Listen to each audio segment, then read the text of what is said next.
நடிகர்கள் அவரது மனைவியுடன் உடலுக்கு அஞ்சலி செலுத்துவதற்காக வந்திருந்தனர். அந்த வகையில் காலையில் நடிகர்கள் செந்தில், சத்யராஜ் உள்ளிட்ட பலர் அஞ்சலி செலுத்தி அவர்களுடைய பங்களிப்பை கவுண்டமணிக்கு அவர்களுடைய அந்த துக்கங்களை அனுசரித்திருந்தனர். இந்நிலையில் இன்று மதுரையிலிருந்து படப்பிடிப்பை முடித்துவிட்டு சென்னை வந்திருந்த தமிழக வெற்றி கழகத்தின் தலைவரும் நடிகருமான விஜய் நடிகர் கவுண்டமணியின் மனைவியின் உடலுக்கு அஞ்சலி செலுத்துவதற்காக அந்த இல்லத்திற்கு வந்திருக்கின்றார்.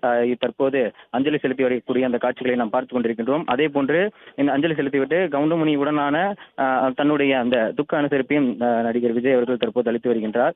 கவுண்டமணியுடன் விஜய் தான் வளர்ந்து வரக்கூடிய காலத்தில் பல்வேறு திரைப்படங்களில் கவுண்டமணியுடன் அவர் பல திரைப்படங்கள் நடத்தியிருக்கின்றார். அந்த வகையில் அந்த நினைவுகளை பயன்படுத்தியும் அதே போன்று இன்று அவருக்கான பல்வேறு நடிகர்களுடைய மறைவிற்கும் அரசியல் தலைவருடைய மறைவிற்கும் விஜய் நேரில் செல்வதை தற்போது வழக்கமாக கொண்டிருக்கின்றார். அந்த வகையில் தான் வளர்ந்து வந்த காலத்தில் கவுண்டமணி விஜயனுடைய வளர்ச்சிக்கு பெரும்